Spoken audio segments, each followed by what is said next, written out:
Hi guys, this is Billy from Fear to Stop. Hope you're doing okay. It's gonna.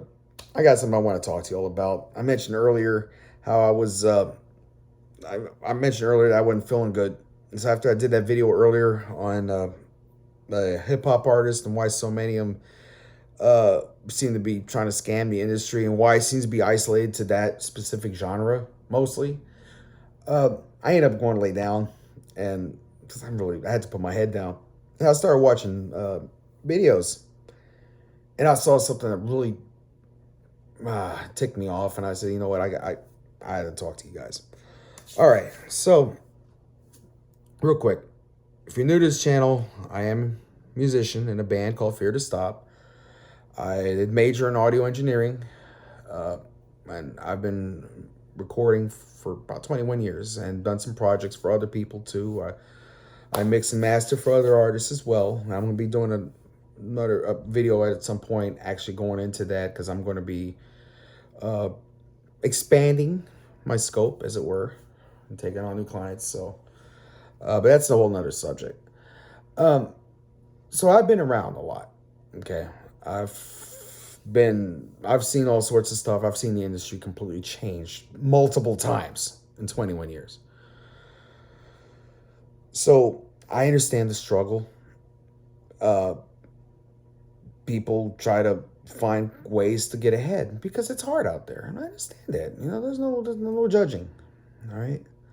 But unfortunately, besides the people who are selling streams and other clown stuff like that, there's actually another group of con artists that you need to watch out for, and it may not appear to be, so shisty, on the surface.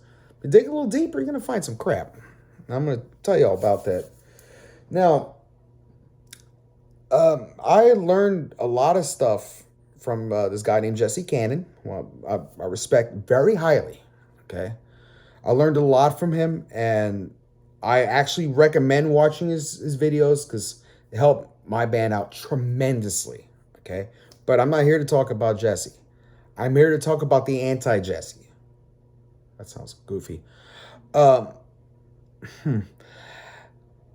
a majority of people, not all, a majority of people on YouTube that are giving you information and tips to crack the Spotify algorithm. I hate that crap. I hate that phrase, by the way. Hacking the algorithm. You can't hack an algorithm. An algorithm is an algorithm. Okay, anyway. Sorry. Uh, all these clowns got the same basic setup. I got somebody in a black shirt, like a solid black shirt. This has print.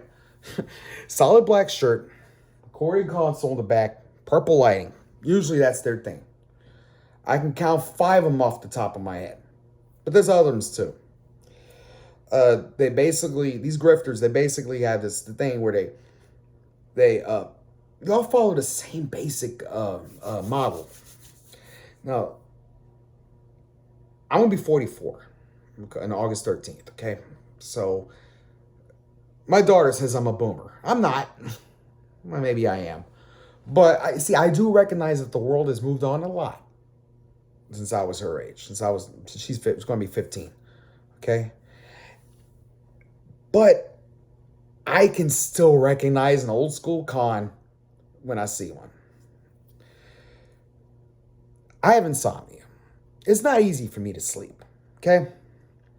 Usually, what ends up happening about 4 o'clock in the morning, I'm tossing and turning like a schmuck, spin around doing a dipsy do in my bed, trying to get comfortable. I turn on the TV, they got infomercials on, or had infomercials on. I say that now because I don't really see them anymore. Because it doesn't seem like our local ABC is like, yeah, they re-show the news, and then they do the world news after they show a talk show from that they aired earlier in the day. But back in the day, back in the 90s and 2000s, man, I tell you what, I used to see like this dude named Matthew Lesko had all these question marks on his, and literally he wore like a sport coat, had like bright colored, loud clothes, question marks all over the place. He looked like if Bill Nye was a tweaker.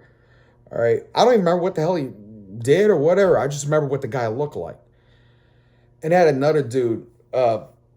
He basically they all did the same thing. They were all talking about how they made money That thing back then in the 90s, they would say how you were able to make a living working from this small little apartment. There was a guy actually said that. He said I was homeless, living in my friend's garage, which technically doesn't mean you're homeless since you have a roof. But I digress. I've actually been homeless. So anyway, he would say he worked at his tiny little apartment. It wasn't an apartment; it was a garage. What the hell? But he lived in a tiny apartment, and that he was doing. I forgot what he was doing, like selling newsletters or something. He was doing something, and like he made all this money, and he was going to show you how he did it by you buying his courses. He never actually said what he did in his thing. And you look at it, anybody with half a brain can see, you know why? Because how he made his money? By selling those courses. He found a quick get rich quick scheme. You know? Well, that really don't show those types of infomercials anymore. There are laws against a lot of them now, because that dude ended up in prison for something. He did something really bad. Besides, I mean, ripping people off is bad enough, but he did something like I don't know, I don't remember off the top of my head, but he did something. But they're still out there. They got a new game. Well, it's not new now, but a different game. Pull on YouTube. Look up music advice, marketing advice. Yeah, you're going to see a lot of clowns. It's going to look like Krustyville up in that bitch. Because let me tell you something. All right. Most of them don't know jack about music, and it becomes very obvious. There's this one dude. I almost said his name. I'm not going to say who it is. I'm not going to call out most of them, okay? This isn't this type of channel. He always starts off with something negative, like, I'm here to tell you you're not going to make it. And that's literally how he starts off his channel, like saying, talking about all the stuff that's against, and like, 95, I'm just saying, 95% of artists fail. And you're probably going to be one of them. And he'll do that. And it'll be like that. And he goes, but that's okay, because I'm here for you. And then he tears you down, right? And then he starts building you back up and saying how he cares and all this stuff. Now, I mentioned I majored in music production, but I minored in psychology. It's classic. It's classic. This is what kind of artists love to do. He's breaking you down and building you back up. See, when he's building you back up, it makes you feel better. Like, oh, this guy's so kind. But if he would have opened with that, it wouldn't have made any kind of impact. It's like, okay, like this guy's blowing smoke up my ass. And you would have been right. But it's kind of like... in a way, it's kind of a form of Stockholm syndrome, but sort of. How many people feel bad for the captor? What they do is, and I'm not, obviously not personal experience, but I've done enough studying in school, and again, like I said, I know basic human psychology. They treat their prisoners like crap and beat them, all this kind of stuff, to the point where they're about to break. And then you do one little thing of kindness. And that person's like, oh. And it just, I don't know, it does something to their brain, I guess. And like, they forget the bad stuff they did. But they just remember the one little thing they did for them when they were at their lowest. And then they're more likely to do whatever the hell the captor wants. It's horrible. It's horrible. These YouTubers are doing the same thing. Because I tell you what, I have Googled and done other forms of background checking.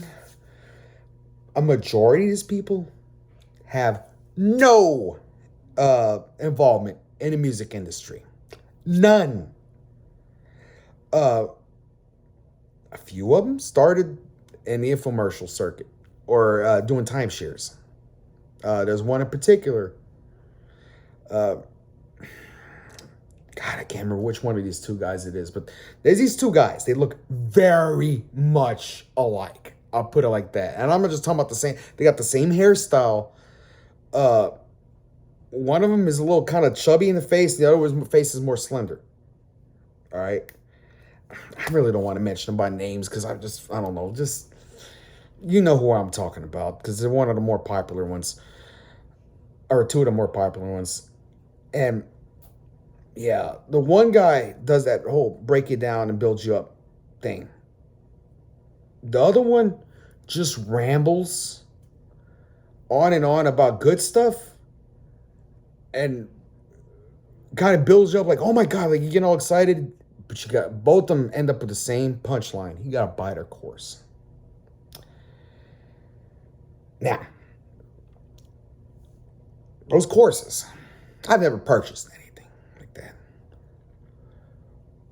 But I've seen reviews of people that have. The information that you're buying from them is stuff you can find in Jesse Cannon's book. Or his channel, for that matter. And other sources. Other books and stuff. They're all taken from other things. Because guess what? They didn't make their money from what they're telling you. They made their money by what they're selling you. That's how they made their money. I can go up here and make a video. I can go rent some equipment, put them in the background, make it look like I'm a pimp or something, and like I'm rich. I'm gonna go put a console in the back. Knowing goodness, well, that console's collecting dust and never been touched. It's probably not even plugged in. Probably not even, no power to it. Okay? But I can pretend. And it was a big old console. I can put on a purple light. We put on a black light. You know what? Yeah, I'm gonna put on a black light. I could be smooth talking you and be like, and I can disguise my voice and start talking a little bit more proper. You know, I can just do one of those numbers. Okay? I can sweet talk you up the ass if I wanted to. What the hell for? You know, I don't have a course to sell you. And so that's the thing. Those things, they're taken from other sources. And the funny part is, most of the sources that I haven't, in all fairness, I can't remember off the top of my head when Jesse's book came out. So I'm not going to, I think it's second, third edition. I can't remember. I'll have to look it up. But a lot of those other ones, I can tell you right now, are old because I've read them already. And when I say they're old, these people taking information from like 2008, 2009. Things have changed. Guys, we launched our, not relaunched. We took a little bit of a hiatus a few years ago. So I had a stroke, my second one, and I was not doing too good. I had to relearn how to do a lot of things. Speaking, I still have a little bit of trouble, like paying attention and stuff. My short-term memory's ass. But, I get sidetracked a lot, as you guys well know. When we came back, things have changed a lot. Just in a couple years. That was back in 2020 when we came back. Things have changed a lot since then, and it's only been 2 years. The pandemic had a lot to do with it. Things are different now. To be honest with you, things are actually better now. A lot of people disagree with me. So that's my wife in the background. I apologize. What the hell is she laughing at? Anyway, things have changed a lot, guys. The strategies that worked previously don't work now. And all these people talk about the stupid Facebook ads. Facebook ads don't. Let me ask you something, real talk. When's the last time you clicked a Facebook ad? Have you ever clicked a Facebook ad? No? You know why? Because it's an ad. People hate ads. That's why they have pop-up blockers. That's why do you think DVRs are so, they say, the pause and rewind live TV. So you can record, you can watch the stuff with skipping the commercials. But they can't, but cable companies don't say that because they don't want to average, because there was a loss, I think was it Dish or TiVo? Somebody was in a lawsuit some years back over that. Oh, there was a lawsuit between TiVo and Dish over who had their proprietary rights, but that's not what I'm talking about. I'm talking about the other thing from these advertising companies. They didn't like that because they lose money from that. It's just people don't like ads. You take out a Facebook ad, you're gonna get bot traffic. or you're gonna get just some accidental clicks. But you're not gonna get real dedicated listeners. The best you can hope for is if the ad that you do catches enough attention that enough people click your song enough to play it enough, long enough that you get enough streams that the algorithm picks you up, and you end up on somebody's artist radio, and people hear it and like it. That's not. I'll be honest with you. It's not likely. We're saying, but whoa, I saw Andrew South. I will say his name because I have no problem with him. I saw Andrew Southworth on there talking about his Facebook ads and how he got his 1.2 million streams in a day. That's great. I've listened to his music. It's not really my style, but it's very commercial sounding music. Okay. To be honest with you, at this point, he could probably do the same thing without it. But I'm just saying, okay, my personal opinion on there. But what if you don't do commercial music? What if you don't do something if you don't do like hyper pop or modern hip hop or I don't know, something that would get played on top 40 now. Well, top 40, no one listens to radio, but you know what I mean, like on the Sirius's pop stations or whatever the hell's popular. You know what I mean. What if you don't do that? What if you're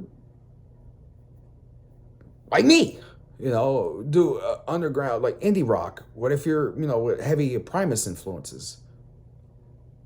Not something you're really going to get, a lot of. And they say, well, on Facebook, you can target. That's a whole nother subject on how erroneous the targeting is with Facebook. But I will say this.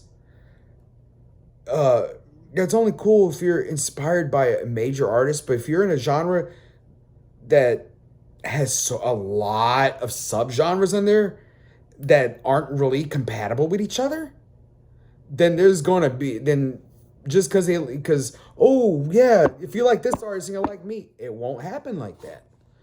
Because you say, okay, if you like Drake, you're going to like me. Okay, I guess, whatever. I'm saying me, myself. I sound nothing like Drake. I don't even do that style of music. I don't like Drake. I don't know personally, but I don't like his music. Personal opinion. But what if he sounded more like Tom Waits? I think Tom Waits does have a targeting. What if it's like okay, let's say the Mac DeMarco, maybe somebody smaller than that. Not the 1975, they're known. What's the name of that one? The guy got canceled because he was a predator. The Growlers. Yeah, that's a whole nother subject. Something happened to one of my friends on tour, but that's I'm not going to go there. That's a subject in their video. I'm not trying to get sued. I think there's something pending. You're not going to find them in the drop down thing. You're not. It's saying, I sound like Marina and the Diamonds. I don't think Marina. Oh, it's just Marina now. I don't think Marina's in the thing. What if you sound like someone smaller than that? In other words, you're not gonna be able to get the targeting you want necessarily, and drill down. In fact, you say, well, I'll just find someone close. That close thing, that may be enough of a difference. By shooting for that one, the wrong target audience, you just screwed yourself. But that's a whole nother video. I'm gonna get into that later. Point is, those people who talk about Facebook ads, they just do that because that's what they've heard. Because Facebook ads used to work. Okay? And after you're a certain level, up they can still work. But you gotta get to that point first. But you can't get there with ads. This is what you build a community. Find artists like you. Let's say you have 250, 270 fans, 271 fans. All right, followers. Okay. Find someone under 1,000. Okay. Find them social media. Make a playlist. Their songs, your songs, or one of their songs, one of your songs, the other artists that fit the same style. and the same uh, around the same rough popularity amount. Chart metrics $10. I I got it. I'm disability checking. I got the chart metric. Okay, for the artist plan, $10 a month. There's a thing in there, neighboring artists, and they can actually drill it down by genre. Find people around where you're at. Make a playlist of these songs on there. Post them on Twitter. Tag them artists and say, hey, I made a indie rock playlist for perfect for I don't know driving at night or something. I'm just saying. I don't know off the top of my head. And just do that and share them on Reddit. Reddit's a really good place. Reddit, actually, to be honest with you, I got most of my success from Reddit, from sharing playlists there. And don't say, hey, my band is it. Don't do that. Hey, there's some really great artists on here. Do that. Or the music on here is really good. Best way to promote your music is by not promoting your music. Actually, technically, the best way to promote your music is promote the music, not you. Because now, see, you are the brand. You are the brand. You're the most important part of it. But you're trying to sell them on your music, right? You want the music to get... There's a certain trick you got to do to it. Now, that's a whole nother video. I'm getting off the subject. But yeah, you got to basically just you got to sell yourself without selling yourself. Because nobody likes to be hit over the head with spam. I personally hate it. Most people do too. All right, just saying. That's not the type of information you get from many of these people. I don't know why it is. It just is. So watch out. If something sounds like it's too good to be true, it is.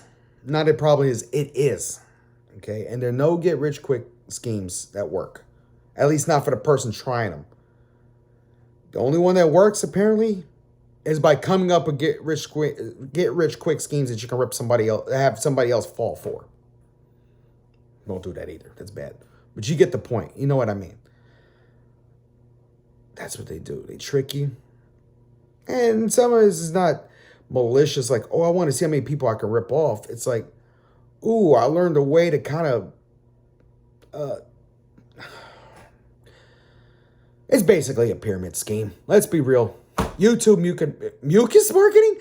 YouTube music marketing is one giant ass pyramid scheme. And one person learns enough that they can use to rip the next person off, and it becomes a case of the fish eating the fish, eating the fish, eating the fish. That's what happens. Don't do it. Don't fall for that. Don't. Also, don't, and I'm going to do another video on this. I'll do this probably tomorrow, a little teaser. Don't fall for those stupid fake blog posts that you see on that tell you how to market your music, and it's all got stuff like some generic thing like mucus. I keep saying mucus, music marketing 101, and all this stuff like that. And you look, and it's there's so many ads in the ads again on the side, and then the text is broken up in the middle of the thing with pictures that are completely unrelated, and it looks like it was done in GeoCities. Yeah, avoid that crap. That's the next video. But anyway, until next time, guys. Hope you enjoy this. If you like this, do the thing with the bell, subscribe, like, share, tweet, follow, whatever the hell young kids do now with this stuff. Do that to this video, please. I like you. No, rock on. Till next time, good golf, good tennis. If that makes you happy, be good. Peace.